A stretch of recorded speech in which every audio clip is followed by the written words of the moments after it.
പിതാവിന്റെയും പുത്രന്റെയും പരിശുദ്ധാത്മാവിന്റെയും നാമത്തിൽ ആമേൻ. പ്രിയപ്പെട്ടവരെ, നാം ഇന്ന് ലോകത്തിൽ കാണുന്നത്, തിരുസഭയിൽ കാണുന്നത് ഒരു നേതൃത്വ തകർച്ചയാണ്. എല്ലാവരും പറയും നല്ല നേതൃത്വമില്ലാത്തതുകൊണ്ടാണ് ലോകത്തിന്റെ തകർച്ചകൾ. അത് രാഷ്ട്രീയ നേതാക്കന്മാർ, അതുപോലെ സഭയിലായാലും ശരി, നല്ല നേതൃത്വ നിലയില്ലാത്തത് കൊണ്ടാണ് സഭയിലെ തകർച്ചകൾ. ഇത് ഏറെക്കുറെ അത് സത്യമാണ് എന്ന് നമുക്ക് മനസ്സിലാക്കാൻ കഴിയും. കർത്താവ് തന്നെ പറയുന്നല്ലോ, ഇടയനില്ലാത്ത ആടുകളെ പോലെയാണ് ജനങ്ങളെന്ന്. അപ്പൊ നല്ല ഇടയന്മാർ, നല്ല നേതാക്കന്മാർ ഉണ്ടായേ മതിയാവൂ. അത് രാഷ്ട്രത്തിലായാലും സഭയിൽ ആയാലും. ഇവിടെ അത് ഒരു കാര്യം നാം മനസ്സിലാക്കണം, സകല നേതൃത്വവും അധികാരവും ഒക്കെ വരുന്നത് ദൈവത്തിൽ നിന്ന് ആണ്. റോമാക്കാർക്ക് പൗലോസ് എഴുതിയ ലേഖനം 13-ാം അധ്യായം 1 മുതൽ വചനങ്ങൾ വ്യക്തമായിട്ട് നമ്മളെ പഠിപ്പിക്കുകയാണ്. ഓരോരുത്തരും മേലധികാരികൾക്ക് വിധേയരായിരിക്കട്ടെ, എന്നാൽ ദൈവത്തിൽ നിന്നല്ലാതെ അധികാരമില്ല. നിലവിലിരിക്കുന്ന അധികാരങ്ങൾ ദൈവത്താൽ സ്ഥാപിതമായതാണ്. ഹല്ലേലൂയ. ഇത് ഓരോരുത്തരും അത് മനസ്സിലാക്കുക. ഇന്നത്തെ കാലത്ത് വളരെ ആവശ്യമായിട്ടുള്ളതാണ് എന്ന് എനിക്ക് തോന്നുന്നു. അപ്പോൾ നമ്മൾ നോക്കേണ്ടത് ആരെയാണ്? ഏറ്റവും വലിയ നേതാവായിരുന്ന, ഇന്നും നേതാവായിരിക്കുന്ന അത് യേശുക്രിസ്തുവിനെ ആണ്. അവനാണ് ലോകത്തിന്റെ നേതാവും ഹൃദയങ്ങളെ പിടിച്ചടക്കുന്ന ഒരു രാജാവും അധികാരിയും പ്രസിഡന്റും ഒക്കെ എന്ന് ഞാൻ പറയും. നമുക്കറിയാം, അവന്റെ ജനനത്തിൽ തന്നെ ഇപ്രകാരം മാലാഖ മറിയത്തോട് പറയുണ്ടായി, അവന് രാജാവായിരിക്കും, അവന്റെ രാജ്യത്തിന് അവസാനമുണ്ടാവുകയില്ല. നമുക്കറിയാം, ജീവിക്കുന്ന കാലത്ത് കർത്താവിനെ കണ്ടുകൊണ്ട് ഓരോരുത്തരും ദാവീദിന്റെ പുത്രനായ യേശുവെ, ദാവീദ് മഹാരാജാവായിരുന്നു ഇസ്രായേലിന്റെ. അപ്പോൾ ഒരു രാജാവായിട്ടായിരുന്നു അത് കർത്താവ് പ്രത്യക്ഷപ്പെട്ടത്. ഇനിയും അതിനുശേഷം നമുക്കറിയാം, തന്റെ പീഡാനുഭവത്തിന് മുമ്പ് പീലാത്തോസിന്റെ അരമനയിൽ വെച്ച് ചോദിച്ചു, അത് നീ രാജാവാണോ എന്ന്. അപ്പോൾ ധൈര്യപൂർവ്വം പറഞ്ഞു, ഞാൻ രാജാവാണ്, ഇതിനു വേണ്ടിയാണ് ഞാൻ ലോകത്തിലേക്ക് വന്നിരിക്കുന്നത്. യോഹന്നാൻ അധ്യായം 18:37. നമുക്കറിയാൻ സാധിക്കും, യേശു രാജാവാകാനായിട്ട് ഈ ലോകത്തിലേക്ക് വന്നു എന്ന് പറഞ്ഞാൽ യഥാർത്ഥ നേതൃത്വം, അത് സമൂഹത്തിന്റെ ആയിരിക്കട്ടെ, സഭയുടേതായിരിക്കട്ടെ, ഒരു കുടുംബത്തിലെ ആയിരിക്കട്ടെ, വരുന്നത് അത് കർത്താവിന്റെ മനോഭാവത്തിൽ നിന്നാണ്. ഇവിടെ ഒരു കാര്യം കൂടി നിങ്ങളെ ഉത്ബോധിപ്പിക്കുകയാണ്. അത് ഫിലിപ്പിയർക്ക് ലേഖനത്തിൽ കാണുന്നുണ്ട്. എങ്ങനെയായിരുന്നു അവൻ നേതാവായത്, എങ്ങനെയായിരുന്നു അവൻ കർത്താവായത്, അല്ലെങ്കിൽ നേതൃത്വം നൽകിയത് എന്ന് ഫിലിപ്പിയർക്ക് എഴുതിയ ലേഖനം 2-ാം അധ്യായം വ്യക്തമായി പറയുന്നു. ദൈവത്തിന്റെ രൂപത്തിലായിരുന്നെങ്കിലും അവൻ ദൈവവുമായുള്ള സമാനത നിലനിർത്തേണ്ട ഒരു കാര്യമായി പരിഗണിച്ചില്ല. തന്നെ ശൂന്യനാക്കിക്കൊണ്ട് ദാസന്റെ രൂപം സ്വീകരിച്ച് മനുഷ്യരുടെ സാദൃശ്യത്തിൽ ആയിത്തീർന്ന് ആകൃതിയിൽ മനുഷ്യനെപ്പോലെ കാണപ്പെട്ട് മരണം വരെ, അതെ കുരിശു മരണം വരെ അനുസരണയുള്ളവനായി തന്നെ താഴ്ത്തി. ആകയാൽ ദൈവം അവനെ അത്യധികം ഉയർത്തി എല്ലാ നാമങ്ങൾക്കും ഉപരിയായ നാമം നൽകുകയും ചെയ്തു. ഹല്ലേലൂയ. ഇത് നാം മനസ്സിലാക്കിയിരിക്കേണ്ട ഒന്നാണ്. രാജാവ് ആരായിട്ടാ വന്നത്? ഭൃത്യനായിട്ടാണ് വന്നത്, സേവകനായിട്ടാണ് വന്നത് എന്ന് നമ്മൾ കാണാൻ സാധിക്കും. പ്രവൃത്തിയിലും അദ്ദേഹം കാണിച്ചു. ശിഷ്യയുടെ പാദങ്ങൾ കഴുകിക്കൊണ്ട്. നമുക്കറിയാം, അത് വേലക്കാരി ചെയ്യുന്നൊരു പണിയാണ്. അതാണ് കർത്താവ് ഏറ്റെടുത്ത് അത് ജീവിതത്തിൽ കാണിച്ചു തന്ന മാതൃക. അതുകൊണ്ടാണ് പറഞ്ഞത്, നിങ്ങൾ എന്നെ കർത്താവിനും രാജാവിനൊക്കെ വിളിക്കുന്നുണ്ട് എങ്കിൽ ഞാൻ നിങ്ങളോട് പറഞ്ഞതുപോലെ, നിങ്ങളെ കാണിച്ചു തന്നതുപോലെ പരസ്പരം കാല് കഴുകി ശുശ്രൂഷ ചെയ്യുക എന്ന്. നേതൃത്വത്തെപ്പറ്റി പറയുമ്പോൾ കർത്താവിന്റെ പഠനം വ്യക്തമാണ്. മർക്കോസ് എഴുതിയ സുവിശേഷം 10-ാം അധ്യായം 42 മുതൽ വചനങ്ങൾ കോണ്ടക്സ്റ്റ് നമുക്ക് അറിയാൻ സാധിക്കും. സബദിപുത്രന്മാരുടെ അമ്മ വന്ന് കർത്താവിന്റെ ഇടത്തും വടത്തും ഇരുത്തണേ എന്ന് പറഞ്ഞുകൊണ്ട് അഭ്യർത്ഥന നടത്തിക്കൊണ്ട് വന്ന അവസരത്തിൽ നമുക്കറിയാം മറ്റപ്പസ്തോലന്മാർക്ക് ചില അസൂയ തോന്നി, പിറുപിറുക്കാൻ തുടങ്ങി അധികാരത്തെപ്പറ്റി. അധികാര നിർമോഹം അവരുടെ എല്ലാം മനസ്സിലുണ്ടായിരുന്നു. എനിക്ക് പ്രധാനമന്ത്രിയാകണം, അല്ലെങ്കിൽ കൊച്ചുമന്ത്രിയാകണം, ഇങ്ങനെ ഓരോരോ ആഗ്രഹം അവർക്കുണ്ടായിരുന്നു. കാരണം യേശുക്രിസ്തു രാജാവാകാൻ വരുന്നു എന്ന ഭാവനയായിരുന്നു അവരുടെ മനസ്സിൽ. അവർ കണ്ട രാജാവ്, മനസ്സിൽ കണ്ട രാജാവ് ഐഹികമായ ഒരു രാജാവ്, ഈ ലോകത്തെ ഒരു രാജാവിനെ പോലെയാണ് യേശുവിനെ അവർ കാണാൻ ആഗ്രഹിച്ചതും. അങ്ങനെ ആയിത്തീരുന്നും പ്രതീക്ഷിച്ചു. എന്നാൽ യേശു പഠിപ്പിച്ച പഠനം നോക്കുക. മർക്കോസ് അധ്യായം 10:42 മുതൽ യേശു അവരെ അടുത്തേക്ക് വിളിച്ചു പറഞ്ഞു, വിജാത്യരുടെ ഭരണകർത്താക്കൾ അവരുടെ മേൽ യജമാനത്വം പുലർത്തുന്നുവെന്നും അവരുടെ പ്രമാണികൾ അവരുടെ മേൽ അധികാരം പ്രയോഗിക്കുന്നുവെന്നും നിങ്ങൾക്കറിയാമല്ലോ. എന്നാൽ നിങ്ങളുടെ ഇടയിൽ അങ്ങനെ ആയിരിക്കരുത്. നിങ്ങളിൽ വലിയവനാകാൻ ആഗ്രഹിക്കുന്നവൻ നിങ്ങളുടെ ശുശ്രൂഷകൻ ആയിരിക്കണം. നിങ്ങളിൽ ഒന്നാമനാകാൻ ആഗ്രഹിക്കുന്നവൻ എല്ലാവരുടെയും ദാസനായിരിക്കണം. മനുഷ്യപുത്രൻ വന്നിരിക്കുന്നത് ശുശ്രൂഷിക്കപ്പെടാനല്ല, ശുശ്രൂഷിക്കാനും സ്വന്തം ജീവൻ അനേകർക്ക് വേണ്ടി മോചനദ്രവ്യമായി നൽകുവാനുമത്രേ. ഹല്ലേലൂയ. ഇത് നമ്മൾ കണ്ടുപഠിക്കേണ്ട ഒന്നാണ്. ഞാൻ പറയുന്നു, ലോകത്തുള്ള എല്ലാ നേതാക്കന്മാരും ആരെങ്കിലും ചെറിയ നേതൃത്വം ഒരു അപ്പനാണ് കുടുംബത്തിലെ, പിന്നെ സമൂഹത്തിലായിരിക്കാം, ഒരു പഞ്ചായത്തിലായിരിക്കാം, ഒരു പക്ഷേ ഡിസ്ട്രിക്റ്റിലായിരിക്കാം, രാജ്യത്തിലായിരിക്കാം, സഭയിലെ ഇടവകയിലെ വികാരിയായിരിക്കാം, രൂപതയിലെ മെത്രാനായിരിക്കാം, മാർപ്പാപ്പ ആയിരിക്കാം, സഭയുടെ മുഴുവനും എല്ലാവർക്കും കൊടുക്കുന്ന ഉപദേശമാണ് അത് യജമാനത്വം പുലർത്താതെ എളിമയോടെ ശുശ്രൂഷ ചെയ്യുവാനായിട്ടുള്ള ആഹ്വാനം. അത് ദൈവത്തിന്റെ അജഗണത്തെ പരിപാലിക്കുന്നവർ ആയിരിക്കണം. ഇവിടെ അത് നമ്മൾ വളരെ വ്യക്തമായിട്ട് പഠിപ്പിക്കുകയാണത്. എങ്ങനെയാണ് അത് യജമാനത്വം പാലിച്ചുകൊണ്ട് എന്ന് പറഞ്ഞാൽ, ഞാനാണ് വലിയവൻ, ഞാനാണ് അധികാരി, എന്നെ എല്ലാവർക്കും സേവനം ചെയ്യണം എന്ന ആ മനോഭാവം, അതാണ് യജമാനത്വം. പുലർത്താത്ത അധികാരം എന്ന് പറഞ്ഞാൽ അടിച്ചേൽപ്പിക്കുകയല്ല. ആ മനുഷ്യന് സ്വാതന്ത്ര്യം കൊടുത്തുകൊണ്ട് ആ സ്വാതന്ത്ര്യത്തിൽ തന്റെ സ്നേഹം കൊടുത്തുകൊണ്ട് നയിക്കുക. ഇന്നും കർത്താവ് യേശുക്രിസ്തു, ഉയർത്തെഴുന്നേറ്റ കർത്താവ് തന്റെ ആത്മാവിലൂടെ ലോകത്തെ മുഴുവൻ ഭരിക്കുകയാണെന്ന് നമുക്കറിയാം. എങ്ങനെയാണ് ഭരിക്കുന്നത്?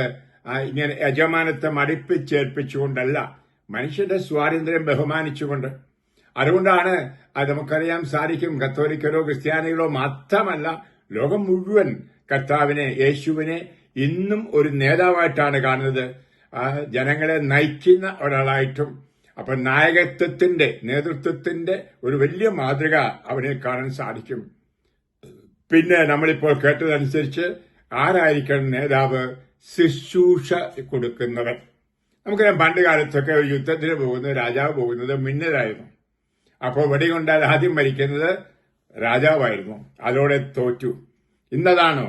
വിമാനത്തിലിരുന്നു കൊണ്ട്, ദൂരെ ഇരുന്നു കൊണ്ട് നേതാക്കന്മാര് അത് പാവപ്പെട്ട ആഹാരത്തിന് വകയില്ലാതെ പട്ടാളത്തിൽ ചെന്നവരെ മുന്നിൽ നിർത്തി അവരെ കൊല്ലിക്കുക.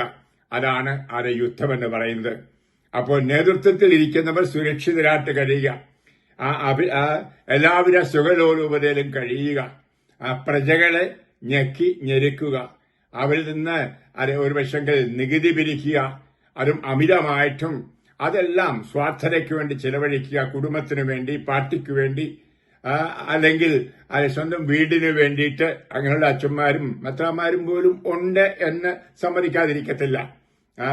സ്വന്തം കാര്യങ്ങൾ സുഖലോലുപതയിലാക്കുവാൻ.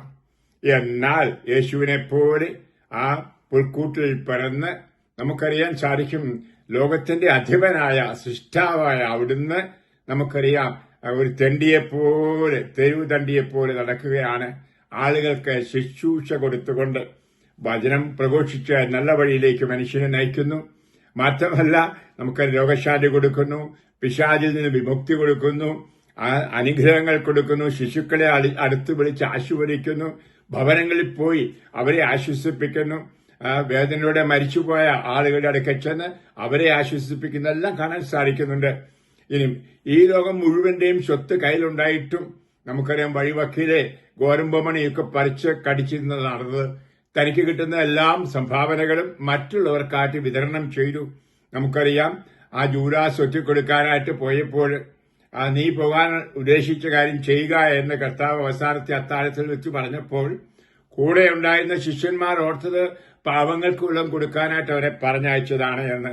കാരണം പണസഞ്ചി അവന്റെ കയ്യിലായിരുന്നു. അപ്പോൾ പാവങ്ങൾക്ക് കൊടുക്കുകയായിരുന്നു താൻ ചെയ്തുകൊണ്ടിരുന്നത്. അതാണൊരു നേതാവ് ചെയ്യേണ്ടത്. തനിക്കുള്ളത് കൊടുക്കുക മറ്റുള്ളവർക്കായിട്ട്. അടുത്ത ഒരു വീഡിയോയിൽ ഞാൻ കാണുകയുണ്ടായി കാമരാജിന്റെ അമ്മയെ കാണാൻ നെഹ്റു പോയ കാര്യം. അതായത് ആദ്യം കാണണമെന്ന് പറഞ്ഞു വേണ്ട ഇപ്പൊ എന്തിനാ കാണുന്നത്, ഒത്തിരി വിഷമങ്ങളൊക്കെ പറഞ്ഞു. അവിടുന്ന് കാമരാജ് വണ്ടി ഓടിച്ചു പോകുന്നു. പോലീസും പട്ടാളും പ്രൊട്ടക്ഷനും എല്ലാം ഉണ്ട്. ഒരു വിജനമായ വയലിലൂടെ ആ വയലിൽ പണി ചെയ്തുകൊണ്ടിരിക്കുകയാണ് അമ്മ എന്നോർക്കണം. ആ വീടില്ല, കൊട്ടാരമില്ല. അവിടുന്ന് കാമരാജ് അമ്മേനെ വിളിക്കുന്നു. അപ്പോൾ അടുത്ത് വരുന്നു. അപ്പോൾ നെഹ്റു സ്തംഭിച്ചുപോയി. ആ സ്വന്തം അമ്മ കിളവി ആ വയലിൽ പണി ഒരുക്കൊണ്ടിരിക്കുന്നു. ഇതാണ് എന്റെ അമ്മ എന്ന് ചൂണ്ടിക്കാണിക്കുകയാണ് കാമരാജ്. പ്രിയമുള്ള അങ്ങനെയുള്ള നമ്മുടെ നേതാക്കന്മാര് പണ്ട് നമ്മുടെ ഭാരതത്തിൽ ഉണ്ടായിരുന്നു എന്ന് ഓർക്കണമേ. അതായത് വലിയ BMW കാറിലോ അല്ലെങ്കിൽ മെർസിഡസ് കാറിലോ യാത്ര ചെയ്തുകൊണ്ട് മനുഷ്യരിൽ നിന്ന് അകന്ന് അവർക്ക് യാതൊന്നും കൊടുക്കാതെ സ്വന്തം വീട്ടിലും കുടുംബത്തിലും സ്വത്ത് വർദ്ധിപ്പിക്കുന്ന നേതാക്കന്മാരല്ലായിരുന്നു നമ്മുടെ നമുക്കറിയാം മെത്രാന്മാരായാലും അച്ഛന്മാരായാലും അങ്ങനെ ധാരാളം എളിമയിൽ ശുശ്രൂഷ ചെയ്ത് ജീവിച്ച ഒരു കാലമുണ്ടായിരുന്നു. അന്ന് അവർക്ക് ബഹുമാനം കിട്ടുമായിരുന്നു, ആദരവ് കിട്ടുമായിരുന്നു, അവിടെ ഇടയ്ക്ക് കാലുകൾ പോകുമായിരുന്നു. ഇന്ന് നേതൃത്വത്തോട് എതിർപ്പാണ് എല്ലാവർക്കും. ഇന്ന് ആർക്കും അച്ഛന്മാരെയും വേണ്ട, മെത്രാനെയും വേണ്ട, മന്ത്രിയെയും വേണ്ട, അധികാരികളെയും വേണ്ട. അനുസരിക്കാൻ മനുഷ്യൻ കൂട്ടാക്കുന്നില്ല. അതിന് കാരണം ക്രിസ്തുനാഥൻ എപ്രകാരം നേതൃത്വത്തെപ്പറ്റി പഠിച്ചുവോ ആ പാഠവും ആ മൂല്യങ്ങൾ നേതാക്കന്മാർ ഒന്ന് നോക്കാത്തത് കൊണ്ടാണ്, ഏറ്റെടുക്കാത്തത് കൊണ്ടാണ്. യജമാനത്വം അധികാരം കാണിച്ച് മറ്റുള്ളവരുടെ മേൽ ആധിപത്യം സ്ഥാപിക്കാനുള്ളത് അല്ല. എളിമയോടുകൂടെ ശുശ്രൂഷ ചെയ്യുക. ആ ശുശ്രൂഷ എവിടെ ചെന്ന് അവസാനിക്കണം? തന്നെ മറ്റുള്ളവർക്കായി നൽകിക്കൊണ്ട് യേശുക്രിസ്തു ആ കുരിശിൽ കാണിച്ച ആ വലിയ മാതൃക അതാണ്. മനുഷ്യനായിട്ട് തന്റെ അവസാനത്തെ തുള്ളി ചോര പോലും കൊടുക്കുന്ന നേതൃത്വം. അതാണ് യഥാർത്ഥ ശുശ്രൂഷ. പാദം കഴുകുന്ന ശുശ്രൂഷ യോഹന്നാൻ 13:14 നാം കാണുന്നത് പോലെ. അതന്നെയല്ല, താൻ തന്നെ മറ്റുള്ളവർക്ക് ദാനമായി തീരണം, മറ്റുള്ളവർക്കായി കൊടുക്കണം. അതുകൊണ്ടാണ് കർത്താവ് പറയുന്നത് ശുശ്രൂഷിക്കപ്പെടാനല്ല ശുശ്രൂഷിക്കുവാനാണ് ഞാൻ വന്നത്. സ്വന്തം ജീവൻ പോലും കൊടുക്കാനായിട്ടാണ് ഞാൻ വന്നത് എന്ന്.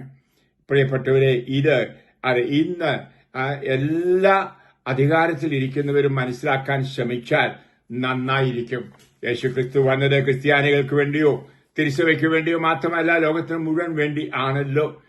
നമ്മൾ അതുകൊണ്ടാണ് വായിക്കുന്നുണ്ട് 1 പത്രോസ് വളരെ മനോഹരമായിട്ട് പ്രത്യേകിച്ച് ക്രിസ്തീയ നേതാക്കൾക്ക് കൊടുക്കുന്ന ഉപദേശത്തിൽ പറയുന്നത് ഇപ്രകാരം ഉണ്ട്.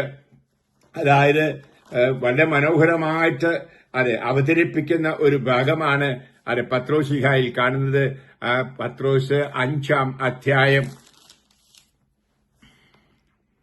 നിങ്ങളെ ഏൽപ്പിച്ചവരെ ദൈവത്തിന്റെ അജഗണത്തെ പരിപാലിക്കുക. നിങ്ങളെ ഏൽപ്പിച്ചിരിക്കുന്ന ദൈവത്തിന്റെ അജഗണത്തെ പരിപാലിക്കുക. അത് നിർബന്ധം മൂലമായിരിക്കരുത്. ദൈവത്തെ പ്രതി സന്മനസ്സോടെ ആയിരിക്കണം. ലാഭേച്ഛയൊന്നും ആഗ്രഹിക്കരുത്. തീഷ്ണതയോടെ ആയിരിക്കണം. അജഗണത്തിന്റെ മേൽ ആധിപത്യം പുലർത്തിക്കൊണ്ട് ആയിരിക്കരുത്. ഹല്ലേലൂയ. ഇതൊക്കെ പത്രോസ്ലീഹ ഒന്നാമത്തെ നേതാവ്, സഭയുടെ നേതാവ് മാർപ്പാപ്പ പറയുന്ന ഭാഗമാണ്.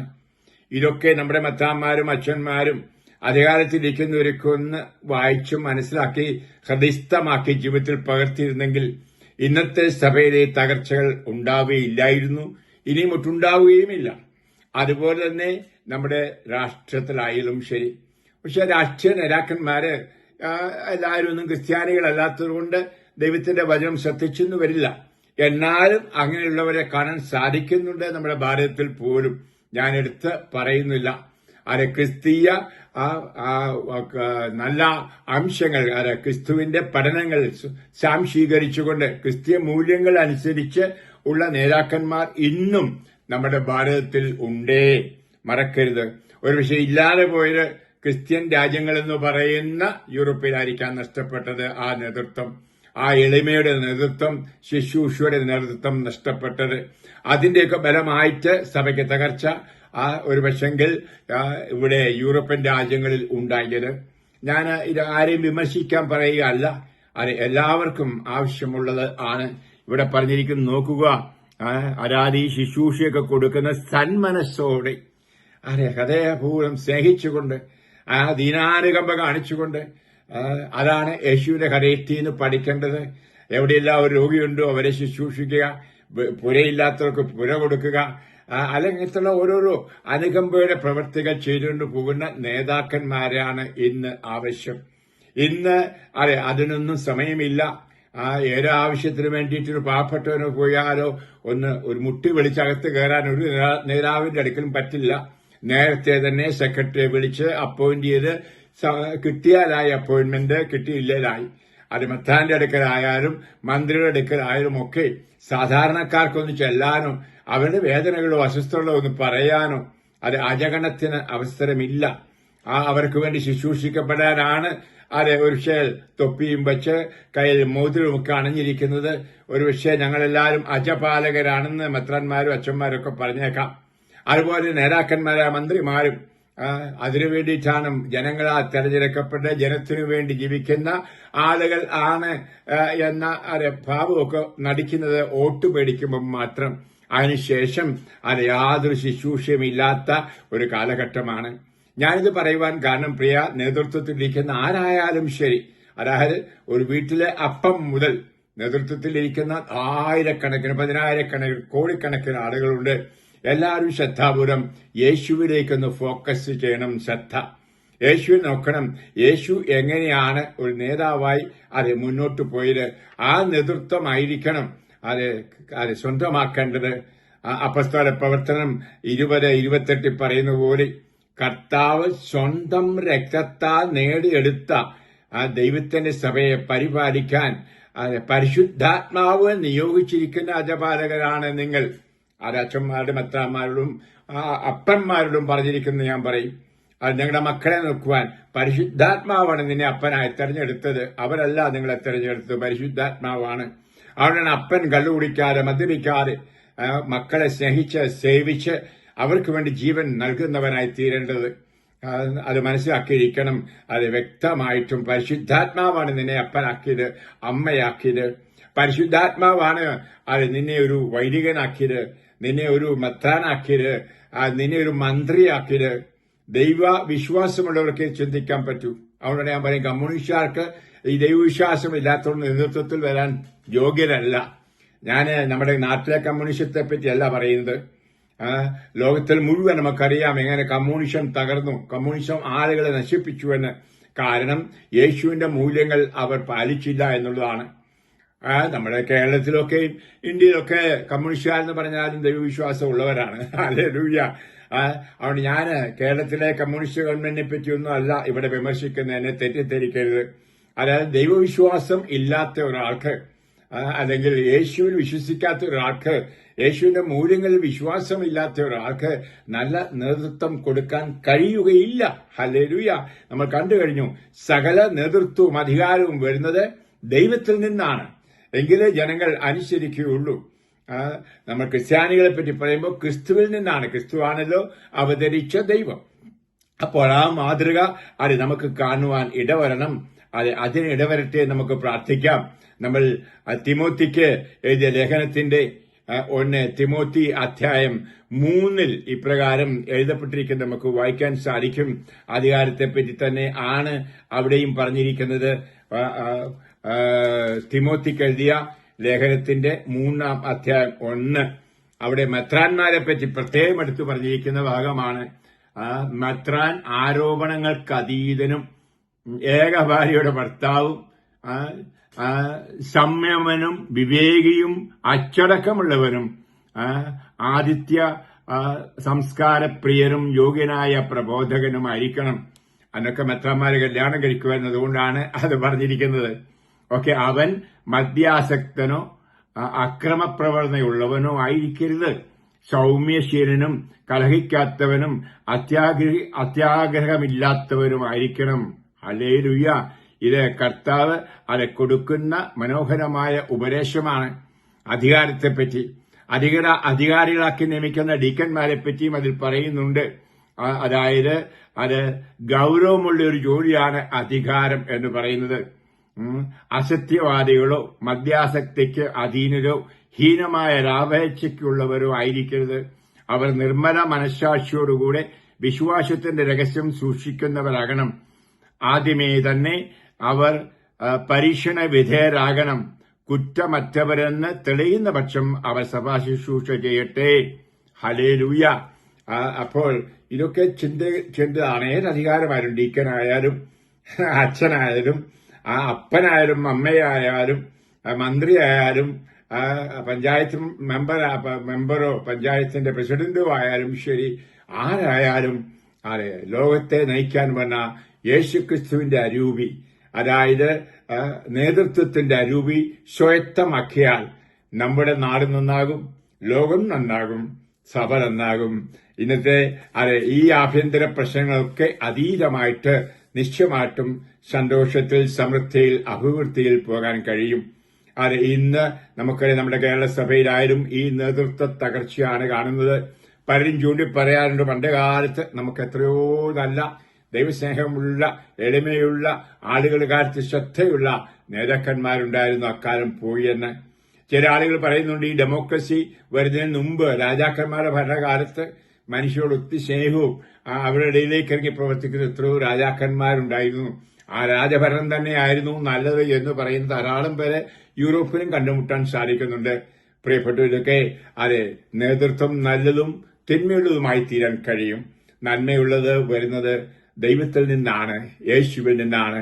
യേശു പഠിപ്പിച്ച ഈ മൂല്യങ്ങൾ, എളിമയുടെ മൂല്യങ്ങൾ, ആരുമേലും ഭരണം അടിച്ചേൽപ്പിക്കാതെ, വേറെ ഭാഷയിൽ പറഞ്ഞ എടാ പോടാ ആ മനോഭാവം മാറ്റി, പലപ്പോഴും വികാരിച്ചന്മാരും മെത്രാന്മാരും മന്ത്രിമാരൊക്കെ അങ്ങനെ ഓടാ പോടാ, അതായത് തെരഞ്ഞെടുപ്പ് കഴിഞ്ഞാൽ പിന്നെ മറ്റുള്ളവരെല്ലാം തെണ്ടുകളാണ്. അവർ പോയി തണ്ടണം വല്ലതും കിട്ടണമെങ്കിൽ.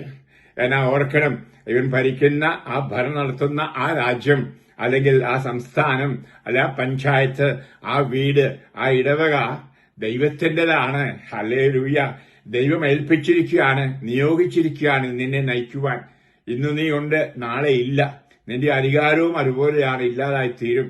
ഇത് ഓർമ്മയിലുണ്ടായിരിക്കട്ടെ. അപ്പോൾ ഈ ജനങ്ങളെ സ്നേഹിച്ച് ശുശ്രൂഷ ചെയ്ത് അവർക്ക് നന്മ ചെയ്ത് എളിമയോടുകൂടി മുന്നോട്ട് പോകുമ്പോൾ നീയും നിന്റെ കുടുംബവും രക്ഷ പ്രാപിക്കും. മാത്രമല്ല നീ ചെയ്യുന്ന എല്ലാ പരിശ്രമങ്ങളിലും കർത്താവിന്റെ അനുഗ്രഹവും ഉണ്ടായിരിക്കും. നമുക്ക് യേശുവിനോട് പ്രാർത്ഥിക്കാം, ദൈവത്തോട് പ്രാർത്ഥിക്കാം.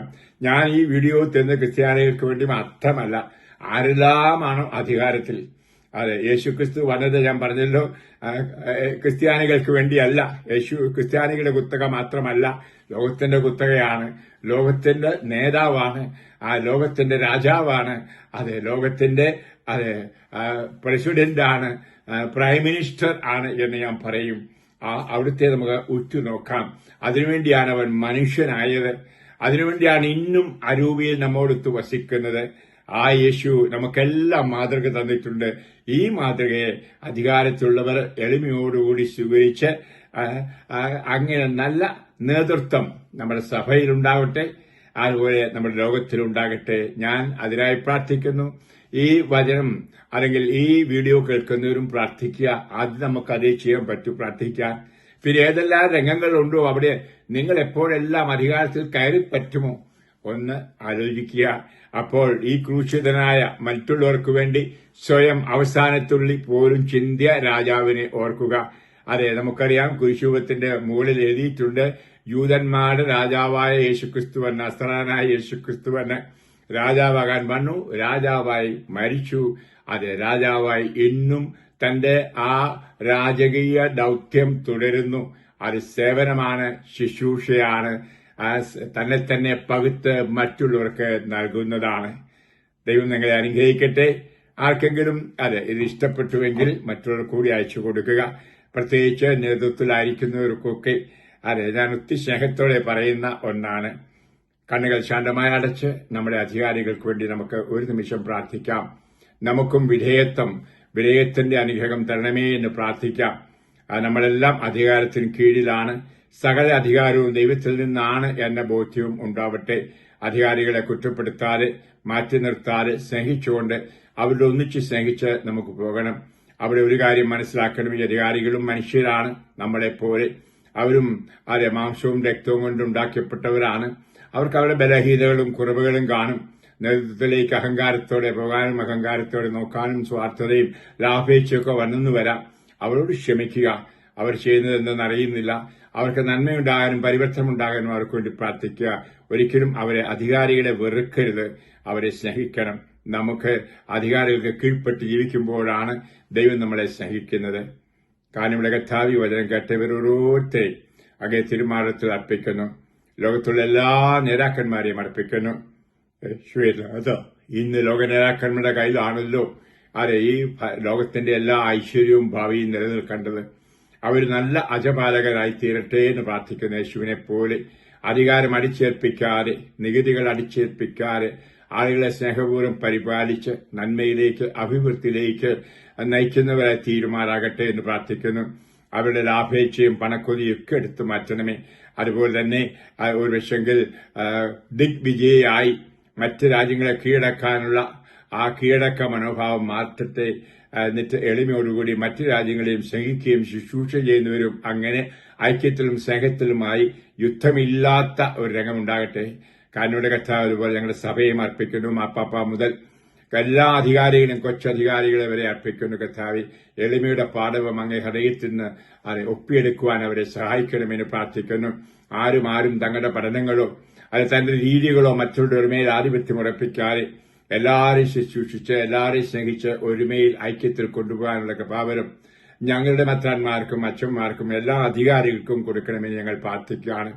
അധികാരം അങ്ങയുടെ ആ ക്രൂശിതയിൽ നിന്ന് കണ്ടുപഠിക്കാൻ ഓരോ ക്രൂശിതരൂപം കൈപ്പിടിച്ചുകൊണ്ട് കർത്താവെ എളിമയുടെയും ശാന്തതയുടെയും ഹൃദയമുള്ളവരായി തീരുവാൻ അവരെ പ്രത്യേകം അനുഗ്രഹിക്കണമേ എന്ന് ഞാൻ പ്രാർത്ഥിക്കുകയാണ്. കാരണമുള്ള കർത്താവെ, ഇന്ന് തിരുസഭയിൽ പ്രത്യേകിച്ച് ഞങ്ങളുടെ കേരളത്തിൽ തന്നെ നടക്കുന്ന എല്ലാ അക്രമങ്ങൾ, അനീതികൾ ഇന്ന് ഞങ്ങളുടെ സഭ പോലും നയിക്കപ്പെടുന്ന പോലീസിനാലാണ്. നേതാക്കന്മാരാരും ഇല്ലാത്ത ഒരു ഗതി കുർബാന പോലും, ഏറ്റവും പരിശുദ്ധമായ കുർബാന പോലും നയിക്കുന്നത് മെത്രാന്മാരല്ല, അച്ഛന്മാരുമല്ല. അവരൊക്കെ ചൊല്ലുന്നുണ്ടായിരിക്കാം, പക്ഷെ പോലീസുകാരാണ്. യേശുവിന്റെ നിയന്ത്രണം വിട്ടുപോയിരിക്കുന്നു. യേശുവെ വരണമേ, ഞങ്ങളുടെ കേരളത്തെ സഭയെ ഭരിക്കണമേ. ഭരിക്കുക എന്ന് പറയുമ്പോൾ നയിക്കണമേ കർത്താവെ, പരിപാലിക്കണമേ എന്ന് ഞാൻ പ്രാർത്ഥിക്കുന്നു. യേശുവെ അങ്ങയുടെ പരിപാലനയുടെ ഹൃദയം ഇവിടെയുള്ള എല്ലാ അച്ഛന്മാർക്കും മെത്താന്മാർക്കും അധികാരികൾക്കും കൊടുക്കണമേ. അവരെല്ലാ മാതാപിതാക്കൾക്കും കൊടുക്കണമേ. കുടുംബത്തെ അങ്ങനെ നയിക്കുവാൻ ഞങ്ങളെല്ലാവരെയും ഞാനിപ്പോൾ സ്നേഹപൂർവ്വം യേശുനാഥന്റെ നമുക്കായി പൊട്ടി തുറന്ന ഹൃദയം, രക്തവും ജലവും ഒഴുക്കുന്ന ഹൃദയം, ഇതാ ഞാൻ നിങ്ങൾക്കായി എന്ന ദാസനായി കുരിശിൽ കിടന്ന് പറയുന്ന യേശുവിന്റെ ഹൃദയത്തിലേക്ക് ഞാൻ നിങ്ങളെ സമർപ്പിക്കുന്നു. ദാസ്യ മനോഭാവം, ശുശ്രൂഷ മനോഭാവം, സ്നേഹത്തിൽ മറ്റുള്ളവർക്ക് ത്യാഗം ചെയ്ത് സ്വയം കൊടുക്കുന്ന മനോഭാവം നിങ്ങൾക്ക് ഓരോരുത്തർക്കും കർത്താവ് തരട്ടെ എന്ന് പ്രാർത്ഥിച്ച് ഞാനിപ്പോൾ ആശീർവദിച്ച് അനുഗ്രഹിക്കുന്നു. പിതാവിന്റെയും പുത്രന്റെയും പരിശുദ്ധാത്മാവിന്റെയും നാമത്തിൽ ആമേൻ. Praise the Lord. ഹല്ലേലൂയ. ആർക്കെങ്കിലും എന്നോട് പരിഭവം തോന്നിയാൽ ക്ഷമിക്കണം കേട്ടോ.